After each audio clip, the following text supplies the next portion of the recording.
Fala pessoal, tudo tranquilo?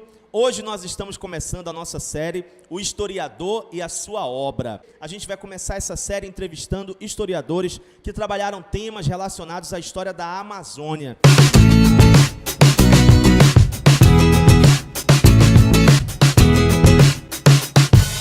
Afinal de contas, professor Marcos, a gente sabe que existe aí uma necessidade muito grande da gente cobrir determinados períodos históricos da história da Amazônia com novas pesquisas, né? Afinal de contas, a gente ainda tem muito para revelar, muito para descobrir, muito para pesquisar, não é verdade? E eu estou aqui com o professor Marcos Paulo Mendes Araújo. Ele é professor e pesquisador, docente do ensino superior e das redes públicas, tanto estadual quanto municipal, e ele é autor, juntamente com outros historiadores, do livro História da Amazônia em 12 Olhares, Novas Contribuições, um livro escrito a várias mãos, né, com várias mãos, né, professor? E que eu gostaria que o senhor começasse nos dizendo, então, qual a origem do livro, como surgiu a ideia do livro, né, como é que começou esse trabalho? Bom, Elias, bom dia a todos. Satisfação estar aqui com vocês. Bom, o livro ele começou a partir de uma ideia de alguns alunos do programa de mestrado da UFAM. Nós éramos, né, uma turma que entrávamos em 2013, né, alguns já aqui da região, outros como eu, vindo de fora, e, de maneira geral, tínhamos uma preocupação em comum, que era resgatar a historiografia local, preparar alguns trabalhos que pudessem contribuir com essa historiografia. E aí, em função dessa nossa vontade, dessa nossa motivação, resolvemos, então, unir esforços, tanto na parte financeira, como na parte acadêmica, para produzir essa obra que muito, né, nos enalteceu, né, e também, de forma geral, contribui aí com os trabalhos que já foram produzidos e que ainda serão produzidos na nossa região. Muito bem. A obra foi escrita com quantos historiadores, professor? Bom, na verdade são 13, né? Mas no livro foram publicados 12 trabalhos. Muito bem. Nós temos, então, alguns artigos, né?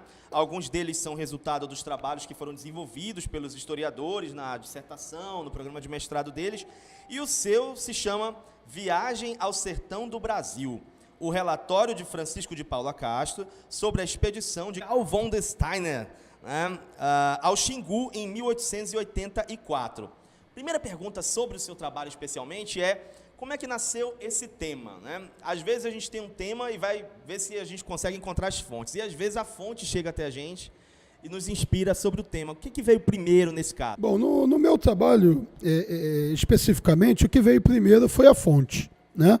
Durante algum tempo eu estive no Exército, na condição de oficial temporário, né, como historiador, e trabalhei no Arquivo Histórico do Exército durante aproximadamente 7 anos, e lá me deparei com um relatório, que é o relatório de um capitão do Exército, chamado Francisco de Paula Castro, que acompanhou esse pesquisador alemão, Steiner, no final do século XIX, e a partir do relatório surgiu a ideia de fazer a pesquisa. Bom, então no seu artigo nós temos dois personagens.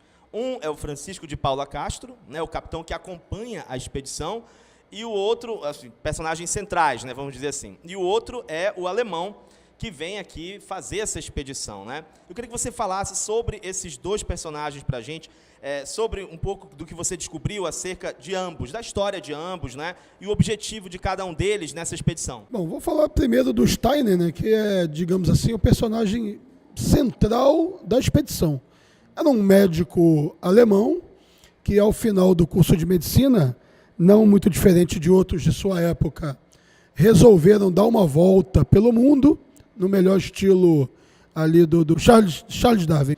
Então, esse Steiner, ele dá uma volta ao mundo e ele começa a perceber que a medicina que ele praticava, que ele estudou na universidade, seria muito mais completa se ele fizesse também estudos de antropologia.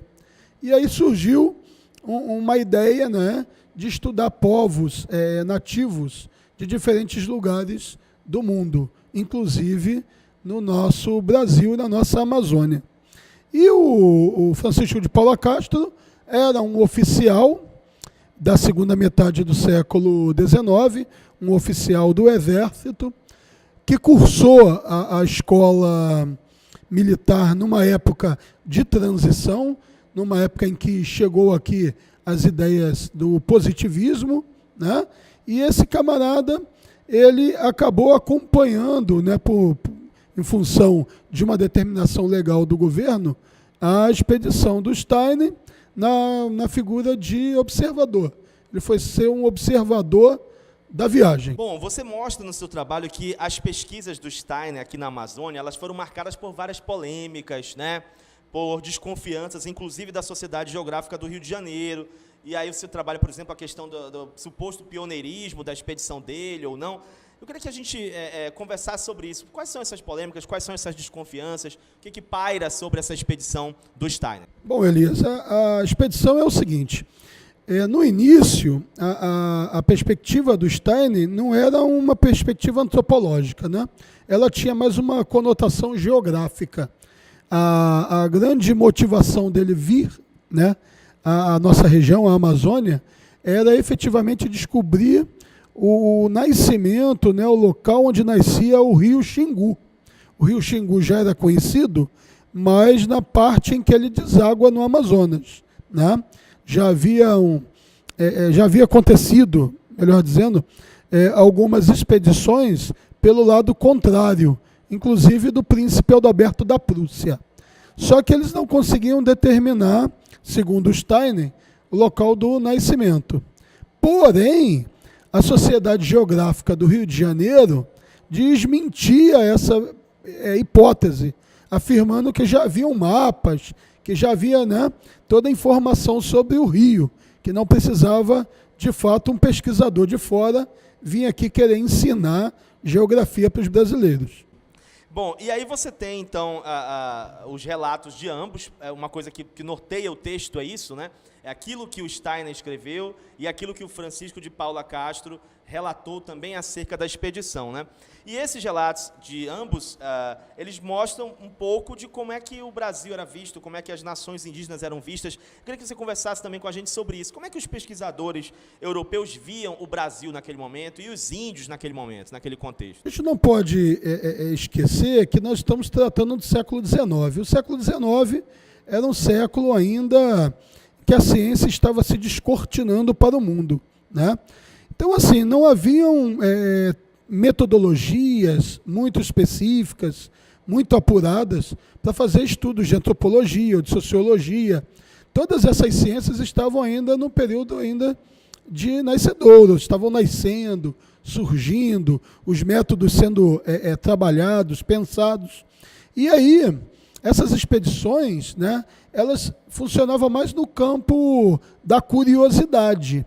Apesar de muitas delas terem sido realizadas por cientistas, por pessoas que tinham uma proposta científica, muitas das coisas que eles acabavam encontrando, eles recolhiam ou eles juntavam, né, peças indígenas, ornamentos, etc., mas com cunho mais pitoresco do que científico, que é justamente o que a gente encontra nos museus da Europa, não só para as nossas culturas indígenas, mas como também os artefatos da Mesopotâmia ou do Egito, né, que durante muito tempo ficaram guardados em museus como locais de repositório, mas sem nenhuma preocupação científica de análise.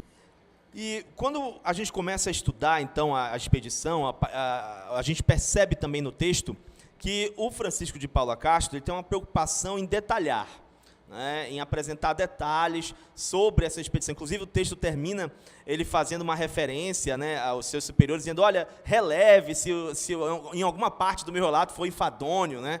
Tamanha essa questão aí da preocupação com esses detalhes. E aí, dentro disso, eu queria que você nos falasse quais foram as dificuldades, né, que essa expedição encontrou, quanto a alguns temas, por exemplo, a questão do suprimento, alimentação na expedição, a questão do contato com os índios durante a expedição. Quais foram as dificuldades que eles encontraram nessas áreas? Bom, a dificuldade desses homens nessa expedição não é muito diferente da dificuldade que nós encontraríamos hoje, né?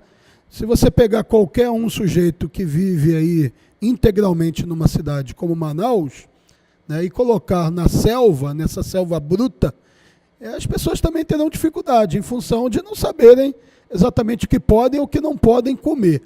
Então eles tiveram muita dificuldade com a alimentação, né? Apesar da gente acreditar que a floresta é um local rico de possibilidades, né?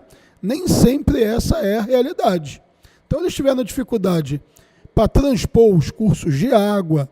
Em determinados lugares os rios tinham corredeiras, pedras, eles tinham equipamentos muitas das vezes pesados.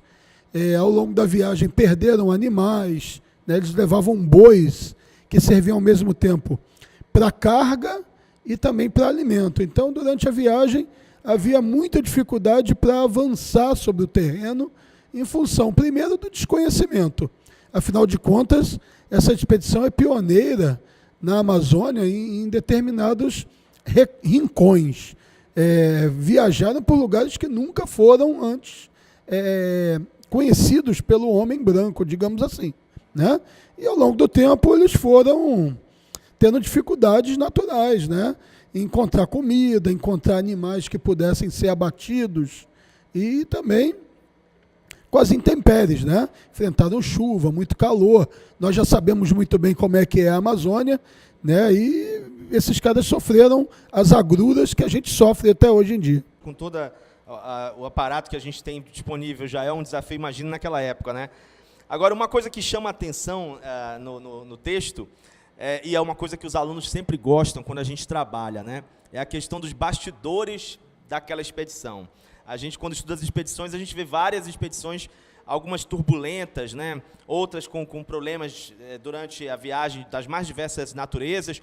E essa expedição, especialmente, ela apresentou um problema de relacionamento, né, entre os dois oficiais que acompanham a expedição, né, que é o capitão Tupi Caldas e o próprio Francisco de Paula Castro, né? Há um conflito ali entre eles. O que aconteceu nesse contexto da expedição entre esses dois capitães e qual foi o desdobramento disso, né, no cenário da expedição? Bom, essa história ela começou antes mesmo da expedição, né? Ela começou lá em Cuiabá, né? Então, na época em que esses militares, esses oficiais eram formados, existia na escola militar dois tipos de formação, né? Existiam aqueles oficiais que eram chamados de tarimbeiros, que eram aqueles oficiais mais práticos, mais antigos, né? E existia um outro grupo que eram os oficiais científicos, que eram aqueles que já estavam ali estudando sob a égide do positivismo. Então, estudavam mais matemática, física, astronomia. Então, eram oficiais com perfis completamente distintos. E lá em Cuiabá, a fama do capitão Tupi Caldas já não era muito boa. Não, era um camarada que era acusado de desviar dinheiro do soldo dos soldados, era um camarada que era acusado de ter algum tipo de armação ou de esquema econômico e político, né? Eu não sei bem se isso era de fato algo verídico ou não, porque a pesquisa não enveredou pela vida do oficial. O fato é que o governo nomeou esses dois oficiais para acompanhar o alemão. O Paula Castro na condição de observador científico da expedição e o Tupi como oficial de segurança, aquele que deveria dar o aporte logístico, cuidar da alimentação, da segurança de todos. E durante uma parte da expedição, isso daí começou a fugir, né, do controle de ambos, porque o Tupi sumia, né, ficava dias desaparecido, quando aparecia, dava lá umas desculpas esfarrapadas, e o outro oficial, né, começou a ficar ali revoltado, chateado com aquele perfil do sujeito. Isso acabou gerando um conflito, uma briga entre os dois, né? O capitão Tupi Ferreira Caldas acabou voltando a Cuiabá, denunciou o Francisco de Paula Castro, que inclusive foi, ao final da expedição, condenado à prisão, mas que depois teve a condenação anulada. Mas realmente teve essa confusão durante a viagem.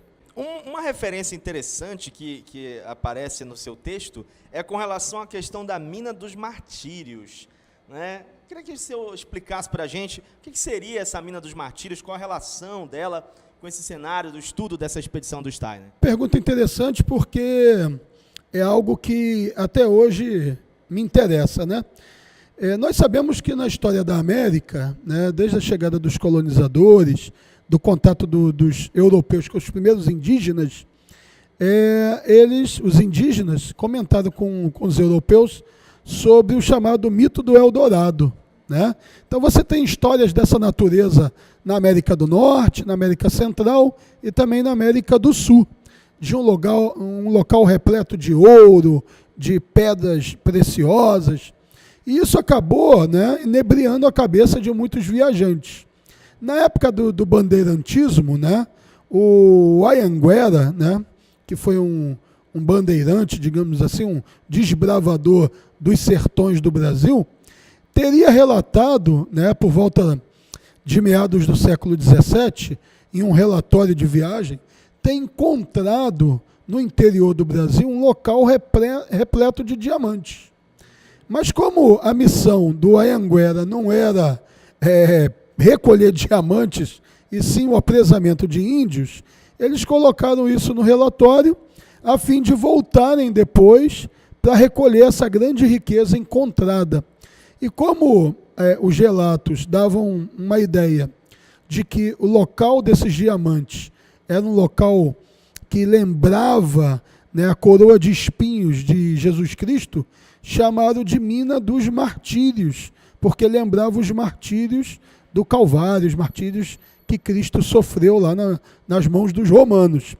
E é interessante dizer que essa viagem do Francisco de Paula Castro com o alemão, Carlo von der Stein, chamaram a atenção de alguns jornalistas no Mato Grosso que faziam oposição ao governo do Pedro II, dizendo que essas expedições, e essa exclusivamente, não estava atrás de Rio Xingu coisa nenhuma, que não estava atrás de índio também coisa nenhuma, que estavam atrás das chamadas Minas dos Martírios, que eles acreditavam ficar aí na região do interior do Mato Grosso. Como que as coisas acontecem, né? E aí, dentro desse contexto, é interessante a gente olhar, a partir do relato da expedição, as conclusões que a gente pode chegar, né, dentro desse cenário. E aí, nesse sentido, o relato do capitão Paula Castro, ele é importante, né, para a gente entender essa expedição, porque a gente poderia ter ficado só com a versão do alemão, né, mas o relato do Paula Castro faz o contraponto. Eu queria que o senhor falasse sobre isso. Qual a importância do relato do oficial, né, para a gente conhecer realmente o âmago dessa expedição? Bom, o alemão, apesar de ser um cientista, ele vinha aqui em caráter particular, não é? Então ele faz um relato, obviamente muito rico em detalhes, mas um relato científico que não fica preso a nenhuma necessidade do governo, a nenhum aspecto administrativo. Pelo outro lado, nós temos o relatório de um oficial do Exército que é nomeado pelo governo, né, pelo governo do Dom Pedro II, com a chancela do ministro da Guerra. Então, é um relato detalhado a fim de dar ao governo subsídios para entender o interior, para entender o sertão, para entender as pessoas que viviam nesse sertão. Então, nós temos duas vertentes, né, que poderemos dizer que são importantes em relação ao relatório. Para a história administrativa, para essa história oficial, né? E o outro é o contraponto, né? Essa questão antagônica que nos permite entender um acontecimento através de, no mínimo, dois olhares, né? Então nós temos aí um oficial e um cientista escrevendo sobre o mesmo assunto, sobre o mesmo acontecimento. E o trabalho, então, vem a fazer essa junção de ideias a fim de contribuir com a historiografia, dando aos leitores uma possibilidade, né, de um caminho alternativo para entender como que essas viagens, e essa exclusivamente, especificamente, aconteceram. Paulo Castro, ele mostra uma preocupação em corrigir algumas informações dadas pelo Steiner, né? Tem muita contradição entre os dois relatórios? Tem muita diferença? O que essa preocupação nos indica? Bom, Elias, esse é um trabalho que eu ainda venho fazendo, não é? Que é uma tentativa de plotar, de colocar um documento sobre o outro. Mas até onde eu já pude apurar, até onde eu já cheguei nas minhas pesquisas, né?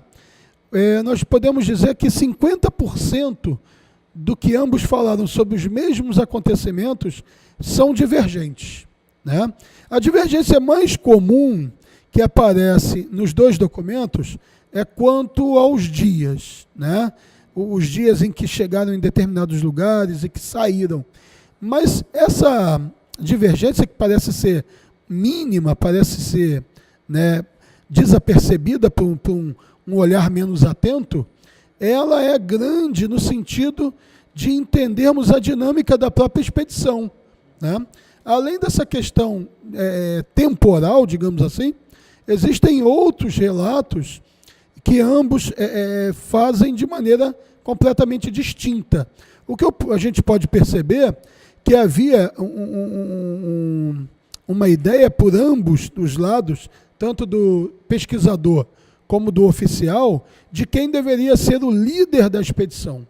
Todo mundo queria ser o chefe da expedição, né? Então essa é a principal diferença entre eles. Muito bem. E aí, a partir dos estudos do relato do Paulo Castro, você coloca no texto, faz uma referência a essa questão da formação dele, formação militar dele, com aquilo que permeava, né, o século XIX naquele momento, e você traça linhas sobre a posição política do Paulo Castro acerca de uma expedição estrangeira no Brasil, né, que é uma coisa que é um debate até hoje, né, até onde a gente deve deixar entrar ou não deixar entrar, qual é a motivação, né, quando vem uma expedição assim de fora. E parece que o Paulo Castro tinha um posicionamento a respeito disso, né? O que ele pensava, o que dá para inferir a partir daquilo que ele coloca nos relatos dele? Como eu disse anteriormente, Elias, o Francisco de Paula Castro era um oficial que teve a sua formação marcada pelo positivismo. E esses positivistas, já várias leituras me permitem dizer isso, eram pessoas que pensavam o Brasil de forma integral, eram pessoas que já nutriam um sentimento patriótico, nacionalista. Então, o Francisco de Paula Castro, não diferente de outros de sua época, ele acreditava que era necessário, era preciso que o Brasil fosse cuidado por brasileiros, né? Então, havia uma preocupação por parte dele de como essa pesquisa do Steiner seria utilizada no nosso país. Se essas informações ficariam aqui, se os nossos pesquisadores poderiam ter acesso às tais pesquisas, né, às tais inferências feitas pelo pesquisador alemão. Então, para ele, antes do governo se preocupar em apoiar esses pesquisadores estrangeiros, deveria haver uma política para apoiar os brasileiros, né? O Paulo Castro defendia essa ideia. Diante dessa pesquisa toda, né, queria que a gente fechasse falando sobre os bastidores da pesquisa, né? Por exemplo, o trabalho com a fonte, a pesquisa partiu da fonte principal, que é o relato do Francisco de Paula Castro. E durante a pesquisa, que outras fontes foram acessadas? Quais foram os percalços, né, que a sua pesquisa encontrou? Né? Por exemplo, as referências que você faz que são externas, né, que não saem do texto do Francisco de Paula Castro, onde essas referências foram encontradas? Então, eu queria que o senhor falasse para quem está do lado de lá, né, muitos professores de história, muitos colegas, muitos graduandos, né, e muita gente aí do outro lado da tela que também pensa em fazer um mestrado, um doutorado. Eu queria que o senhor falasse sobre esses bastidores da pesquisa, realmente, e o que houve de enriquecimento pessoal seu como pesquisador, como acadêmico, como pessoa, ao final dessa pesquisa sobre a expedição do Steiner. Bom, pessoal, pesquisar no Brasil não é fácil, né? A pesquisa sempre é muito difícil. Primeiro, porque nós não temos o controle total das fontes, né? As fontes no Brasil, os documentos, geralmente estão espalhados. Então, uma grande dificuldade foi conseguir, né, juntar todos os documentos nesse grande quebra-cabeça. Então nós tínhamos que visitar, obviamente, o arquivo do Exército, né, o arquivo militar, em função da expedição ter essa conotação militar, mas também nós tivemos que pesquisar no Arquivo Nacional, né, tivemos que fazer buscas nos arquivos da FUNAI. Então, assim, é importante aos pesquisadores, principalmente aos mais jovens, né, estarem sempre atentos às possibilidades, né? Às vezes, algumas informações elas saem de onde nós menos esperamos, né? Então, além do relato do Paula Castro, que é um documento primoroso, fantástico, né, do ponto de vista do detalhamento da expedição, nós também pesquisamos em fés de ofício, né, que são documentos onde trazem a vida dos oficiais, dos militares que acompanharam a expedição, além do Paula Castro como militar e do capitão Tupi Ferreira Caldas, nós tivemos outros cerca de 30 militares envolvidos, entre sargentos, cabos, soldados.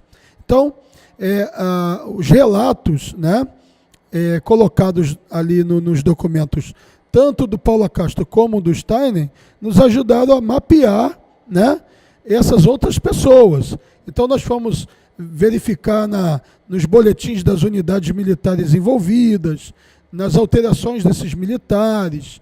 Nós procuramos também documentos tais como jornais de época, lá do estado do Mato Grosso, da província, na melhor, né?